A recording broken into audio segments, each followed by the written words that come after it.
I'm sorry, my voice is a little bit hoarse.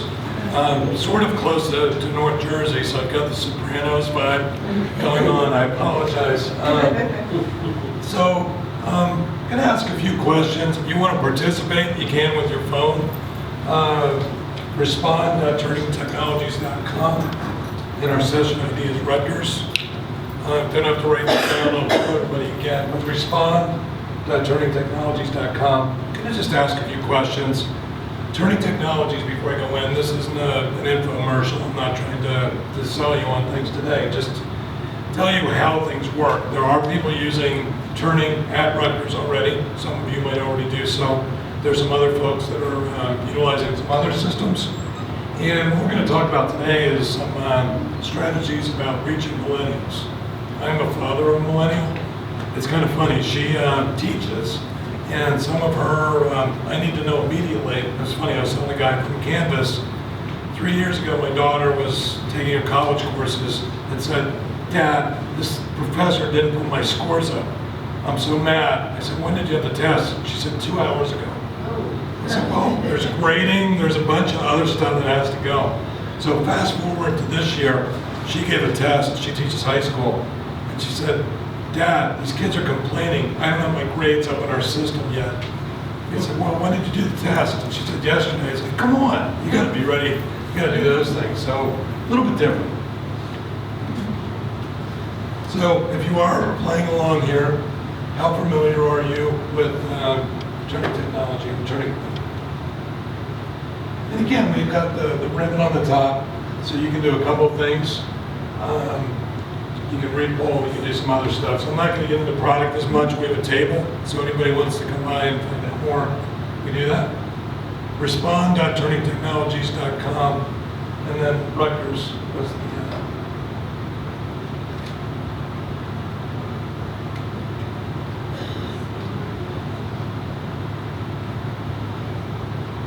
and I'm not putting pressure on anybody, just want to show this. We do have a countdown clicker, and I can stop that and start that. So if you're going through and you see, you don't have to do a timer, but you can, and you can go through and you can stop and start that and go through. So got a couple responses. We'll have a few more questions. Don't worry about that. So some are familiar, some aren't.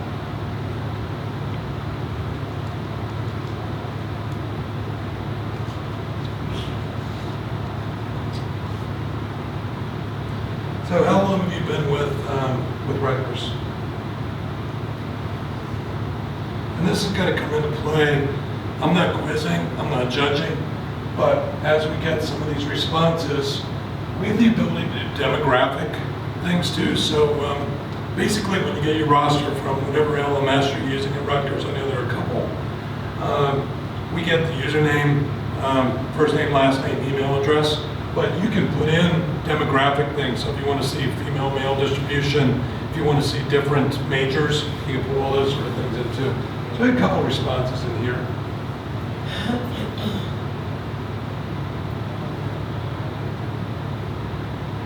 So out of the responses we got, 50% 3 to 5. Got a couple people here, 10 to 15 at Rutgers. Congratulations. I'll ask another question. These are just some things. I'm trying to gauge what kind of tools you use, and then see if we can address those either now or later. Is there more than one option? Does it let you do more than one option or just one answer? I'm not sure how I set this up. You can put see if you can put in and it allows you to do a couple, then I set it up that way. And that's a good question. I'm just doing multiple choice and a couple short answers, but you can have multiple responses. So if there are A, B, C, D, and there are 3 or 4 right answers, you can do that too. So I'm glad you asked that. I forgot how I set this up, but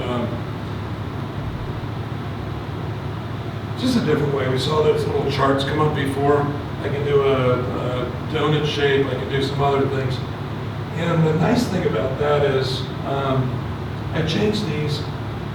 You can have these labeled down below, but it becomes a jumbled mess if you've got long answers. So I use the donut shape. Some students learn differently. Some people see charts and they're okay. Some like to see a pie. Some like to see other things. So there are a bunch of different tools you can play around with and see what's applicable for you. So what's your goal for this session? And it doesn't, you have to do War and Peace. And again, this will be the last I'm really quizzing you on that. But what do you like to get out of this session? And if I don't address it in the slides, I'd be happy to talk to anybody, either today or anytime, just to go through. And the good thing about this is it's not just true and false. You can put in a word, you can do a response. You know.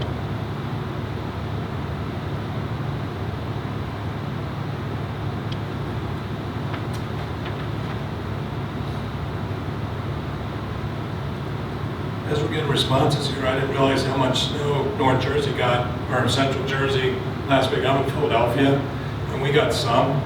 And I had one neighbor that got power back for 2 days, and then lost it again when we had that second storm. I bought into the whole it's spring, it's March thing. Something happened along the way.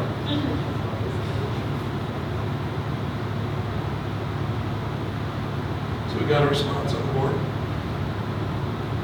And again, some of these, when you're seeing some of these different question types, it's engaging in different ways. I think probably when I was, it's funny, my dad was a math teacher. Math was my worst subject because I had a live-in tutor. It was awesome. I could always go to help. But then Dad wasn't with me when I went to college. But when I needed help, my instructor said, here's more problems, practice. I said, I don't know. I already don't know this. Now you gave me 2,000 more things I don't know. How you doing? So students are learning differently than we had in the past. All right, so this is one way to represent this. And I can get, the cool thing about this is it's responding things out. I can pull in and do that.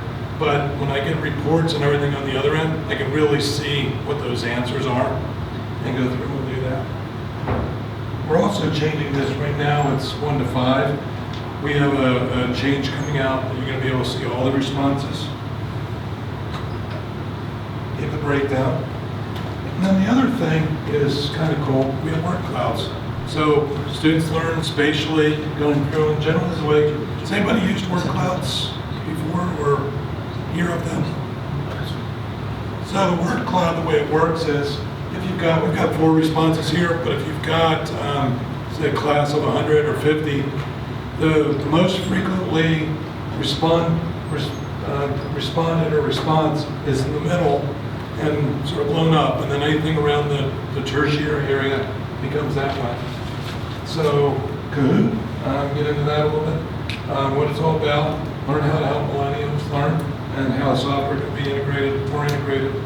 And we'll follow up with those as well, but just a way you can get into the word cloud. And then this is the final pre-question to get into the millennial part. What is the average attention span during an hour PowerPoint presentation? I didn't ask what the average attention span is of a millennial.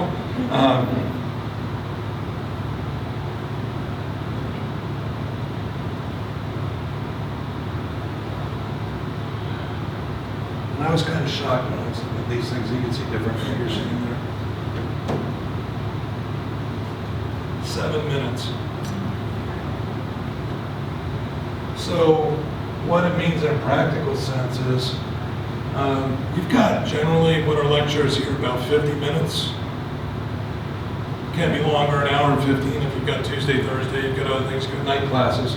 But every 7 to 7 minutes, based on those averages, or even 10, I've seen some other things, it's a reset. So if it's the traditional lecture, and that's tough because you've got important material to impart, but you start to lose people if there isn't something interjected at that point.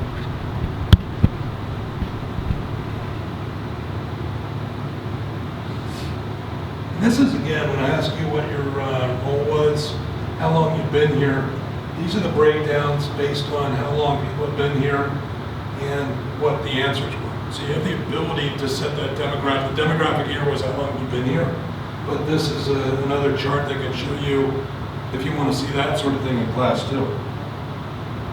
So, how do millennials learn? the 5 R's. So you had the 3 R's way back in ancient times when I was in school.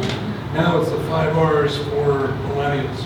Research-based methods. And I hate when I have a lot of text here, but I'm going to have this available to people after the workshop so you can see. Broad spectrum of learning strategies. Concept of learner style is pronounced. Preferred learning materials that are delivered to cater to visual, auditory, and kinesthetic needs. Biggest thing is attention spans are shorter. You all have heard that, you've seen it, you've lived it. Move on to other forms of learning. IDEO involves less lecture and more collaboration with peers. So group-based, authentic assessments. They want to know why. So trying to get in and doing those sort of things. How you can do that through some of the software, peer-to-peer instruction. Does anybody do that now? Has anybody heard of that or used that in your classroom? Peer-to-peer, and I'll show an example here in a little bit, but it's posing a concept, asking them about it, then having a discussion, and then sort of reconvening and talking again. So they've learned from their peers a couple of things. One, they're involved, they're not off doing something else and surfing. 2, they feel comfortable seeking help with a colleague or a friend and getting in, because there's happiness in feeling that you're not the only person out there with that particular opinion. So it fits into their teams, group projects, and then competitions. So have you ever divided your class up and had a team A, B, and C? That's another way our software allowed you to sort of imaginate that you can go through. So here's another question. So this is to set up a peer instruction. And you've seen before where I had either opinions or right or wrong answer.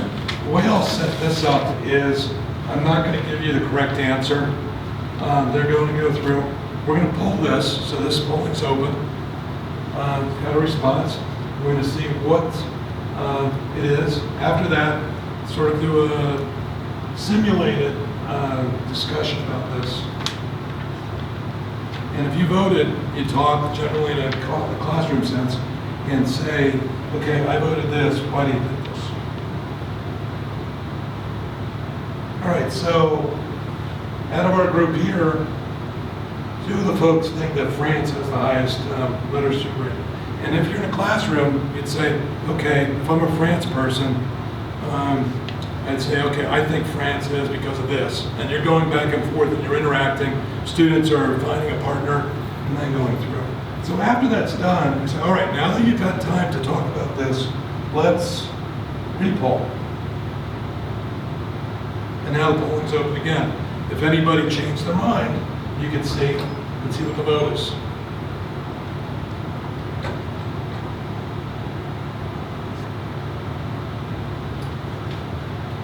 You'll be tired of clicking by the end of my session, but it's pretty straightforward. And there also is, I gave the web address. There's an app that students can use on their phone. It's tailored to their iPhone or Android device. So now, still France, nobody really changed their mind. This compares voting before and after. Nobody changed, so it did. But it gives you an idea.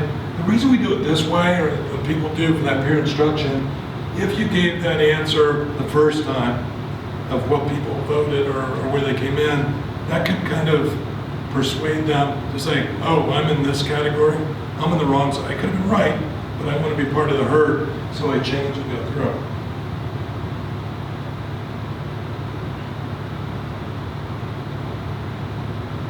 And I'll go through. Actually, the correct answer is Cuba.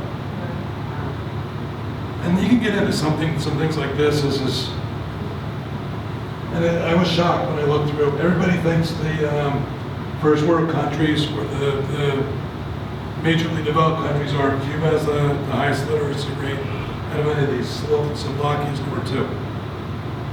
So we have our biases, and that's if you're looking at those kind of questions. You're talking in any particular area. Could be health, could be other things. You think you have their perception. So this is start a discussion based on that. So you're quizzing in essence, but you're getting them involved. Relevance. So the first one was the base there. The race is at Googling and discovering information. So again, sure you know what I'm saying. They don't value the piece of information for its own sake, but how it's relevant to their lives. So we're in education. We're teaching not just for the heck of it. We're trying to impart some things that we have, our level of expertise and other things. But the students are looking, and they want to know how it applies to what they do. What's this count? What's it mean for? Even though I went back, my dad was a math teacher, I still don't have algebra use in my life today.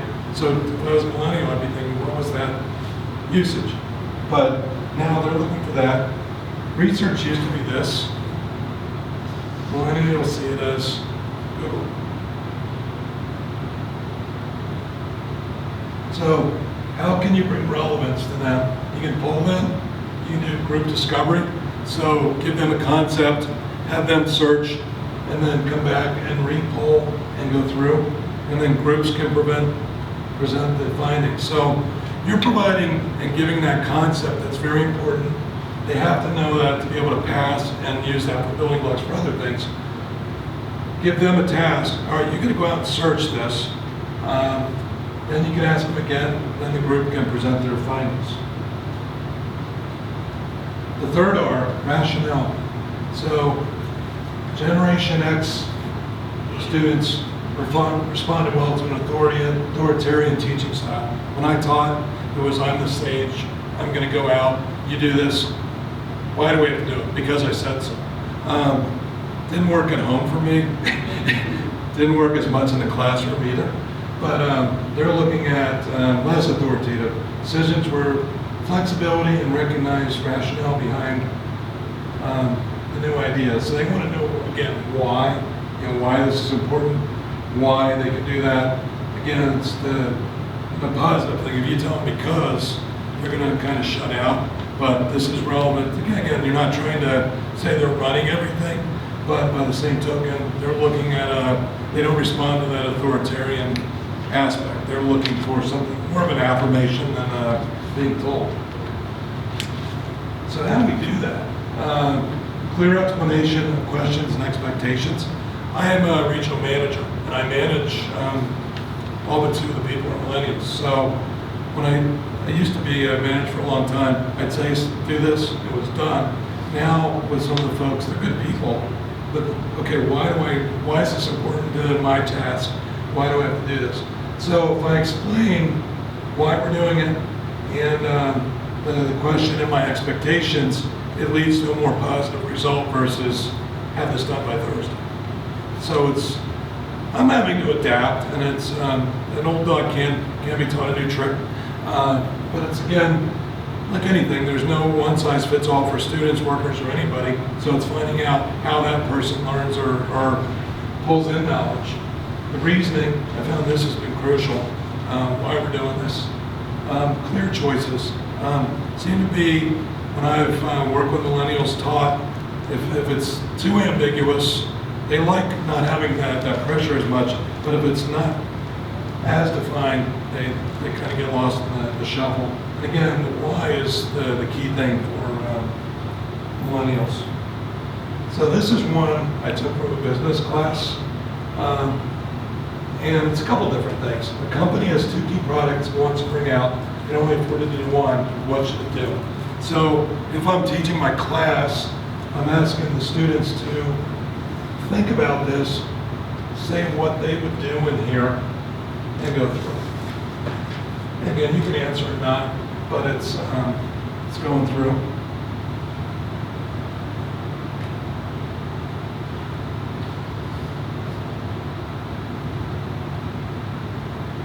Got a couple responses. All right.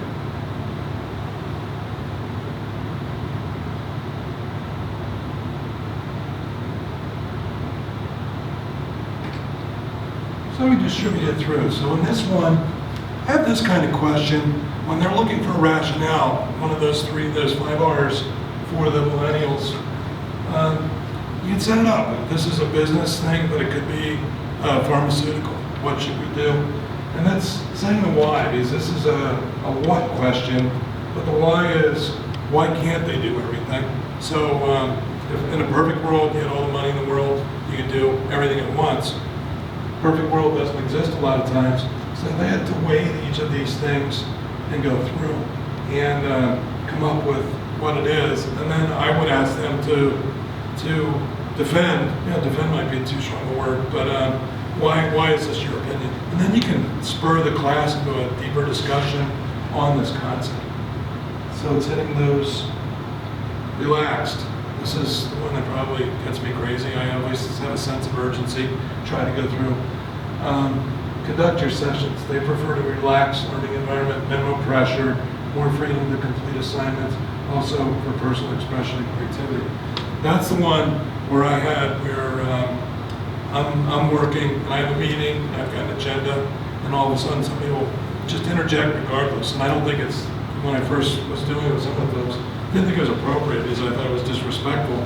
But millennials like to interject and have their opinion heard right away. So you have to kind of anticipate that. I don't really handle blatant rudeness well, but if someone's got something and they really want an explanation, and I'm teaching in class, I want to hear if they don't understand, if they're looking, trying to find out some of those things. So they're looking for that, and then the no wrong answers, there are wrong answers, but if you're looking, you could ask more questions on opinions, and even through the opinion questions, you can gauge what their understanding is, but it's not A, B, C, D, and then they're failing. So you can do multiple choice, but this gives you a way to ask it a different way. So relax, not totally back where somebody's hiding in the back. I think the good thing about response systems, when I taught the last course I did, I was in and I had 120 kids and or learners, I gotta get the terms right, had the ones in the back. This one kid with a hoodie just sat there, and I know he's just happy to get a C. He's hoping he can get a B, and he's going through. If you have a response system and you're asking these questions, one, to democratize the classroom so people can't hide and not participate. Two, on the flip side of that, I had some brilliant students that were shy and they didn't want to hold up their hand, and for whatever reason they were reticent. You can't click any louder, you can tap on your keyboard and things, but this is a way that it pulls everybody into the class and people aren't just escaping and trying to get out of it. So going through, but it is in a more relaxed environment.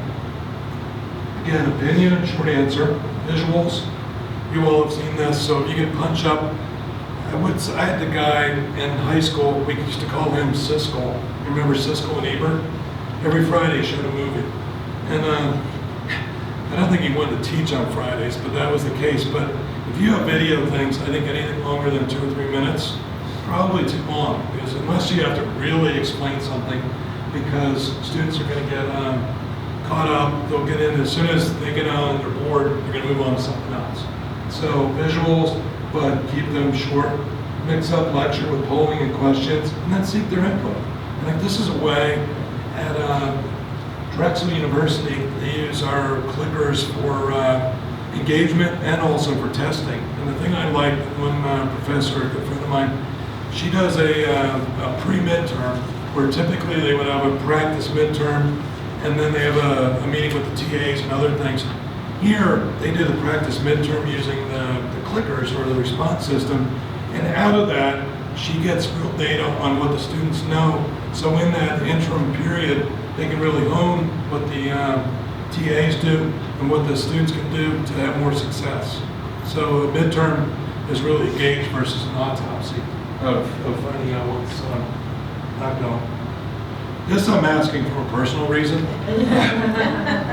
I'm not that hungry, but if there is a restaurant, it doesn't have to be Rutgers. If it's a favorite one around here, that's fine. Again, opinion question. Doesn't always have to be so dedicated to the topic.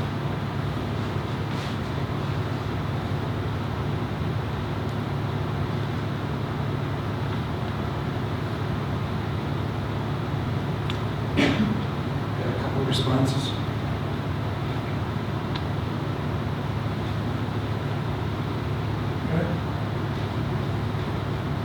an Edison Diner. All right, whoever said Edison Diner, spot on. I like that one.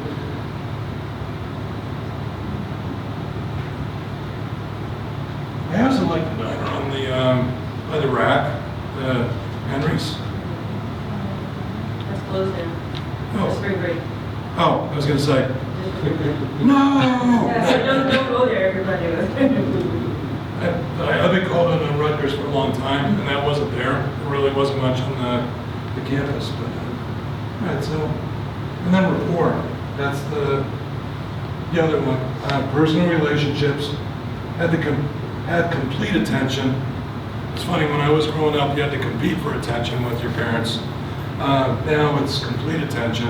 You've got helicopter parents, you've got other folks. So they're used to adults showing more interest in their lives than we might have had before. Not that our parents didn't care, but it's just a shift, and it's more of a child-centric thing than before. So it's interest in their training and development plan. So how are you going to help them? It's maddening in one sense to, like, boy, I'm an instructor. How am I going to help you? You want them to learn, but they're looking more at not just, I'm going to get a B or an A or C.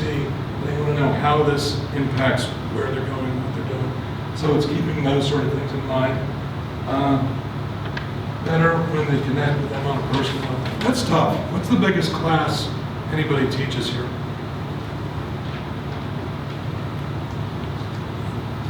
I mean, it's tough. When you've got 500 people, how do you connect on a personal level?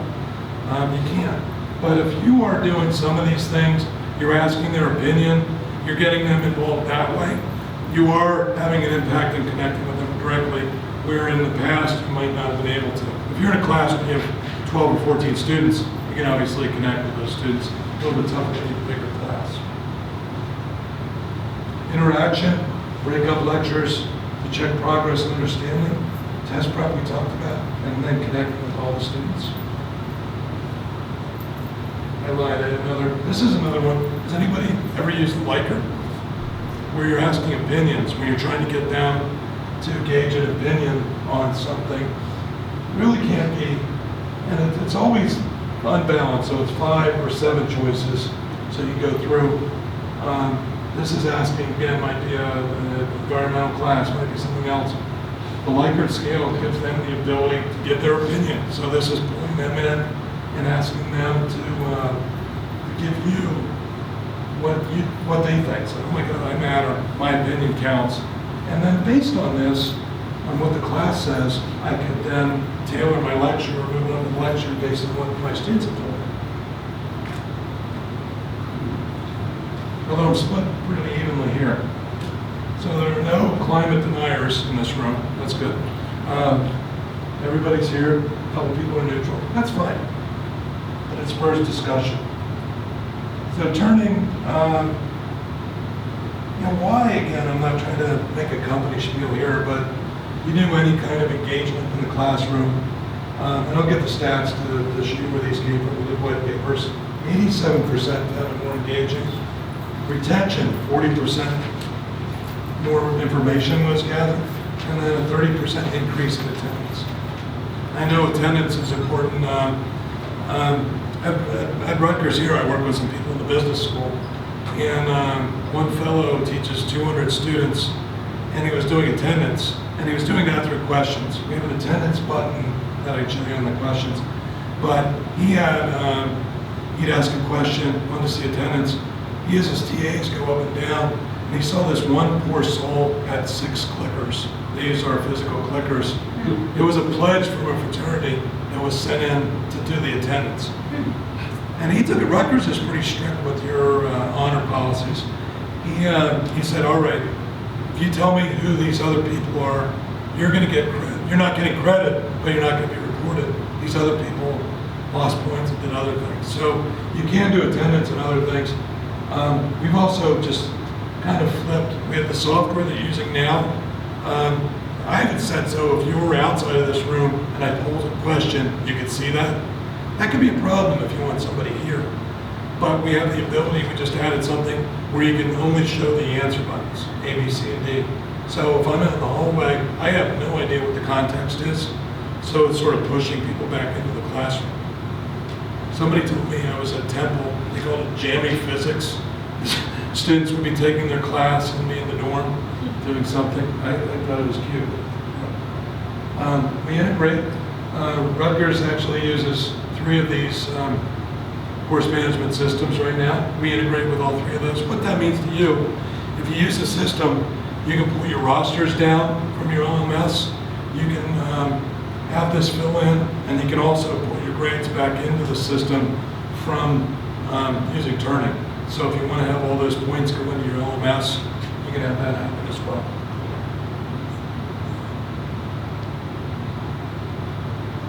And a couple different markets we have for different apps. Desktop, what I'm using, PowerPoint. Does everybody, if you use PowerPoint, great, it integrates directly.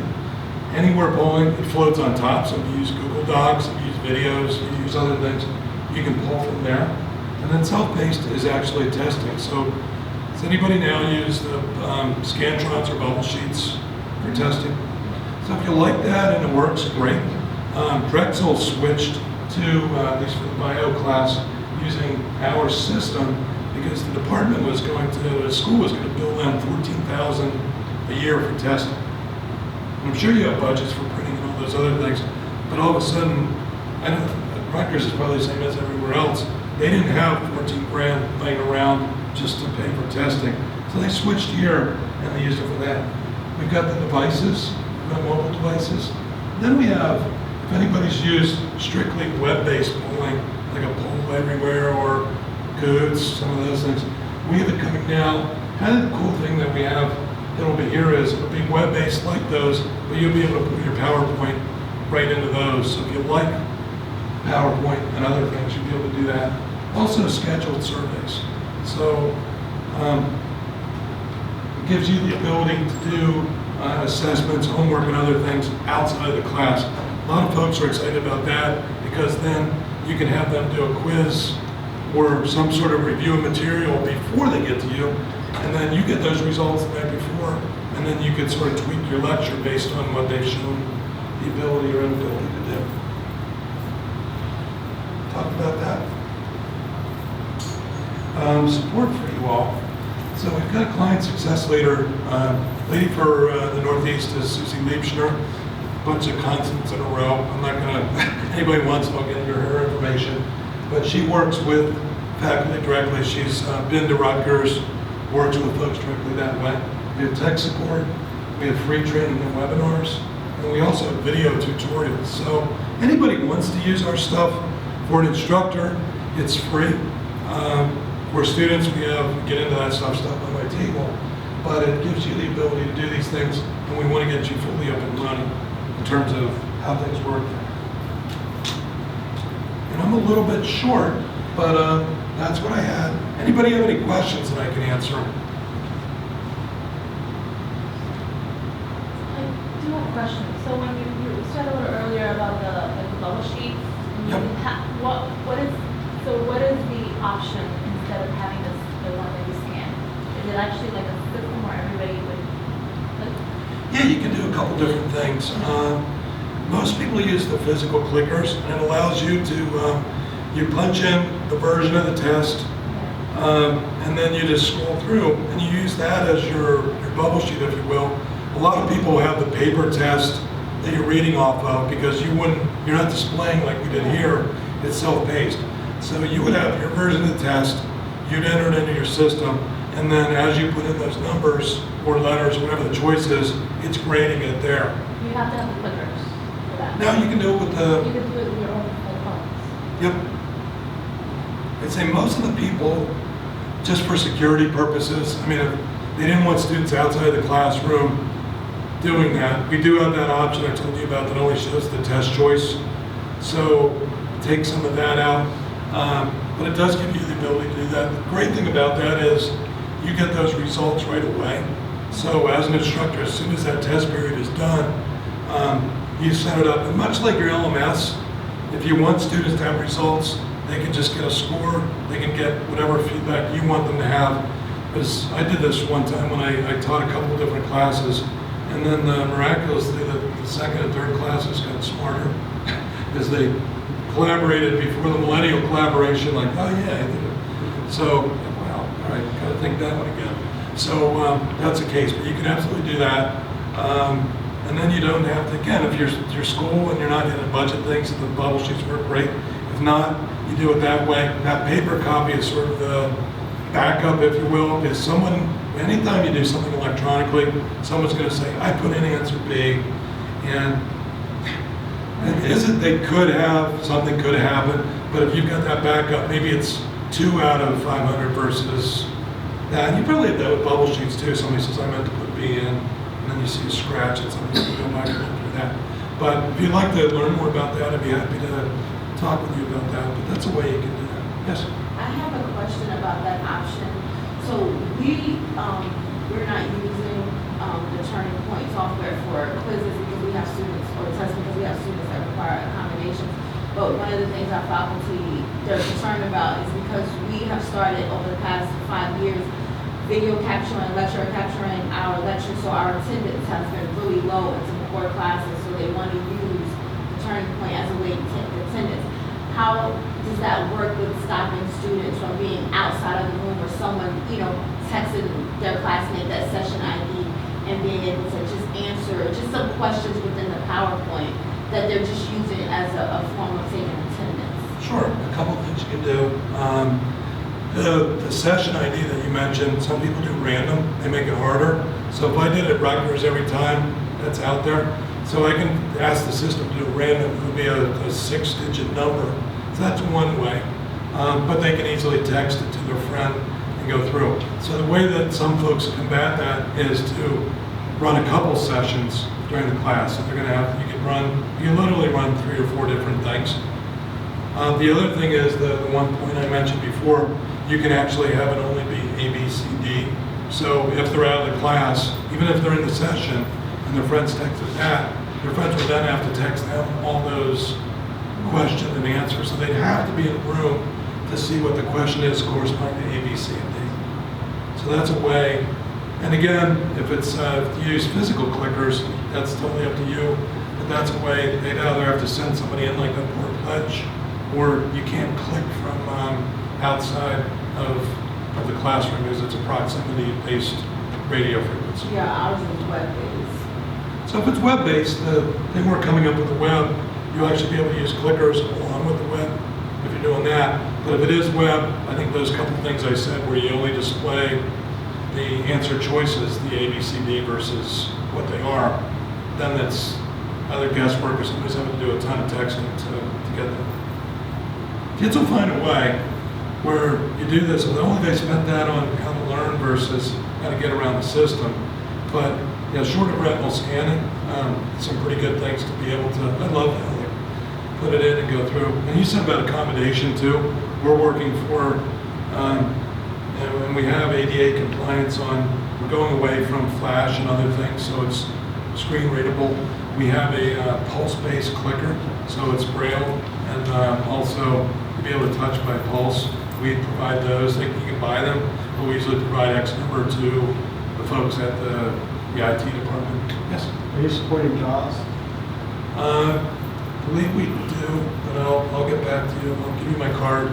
As we went through VPADs and a bunch of other things. With the newer software we have, I don't know if that's fully certified, if that's the right word. Some of this stuff just came out, but let me find out, and I'll get an answer for you. Any other questions? All right, we appreciate your time. Thank you very much. Thank you.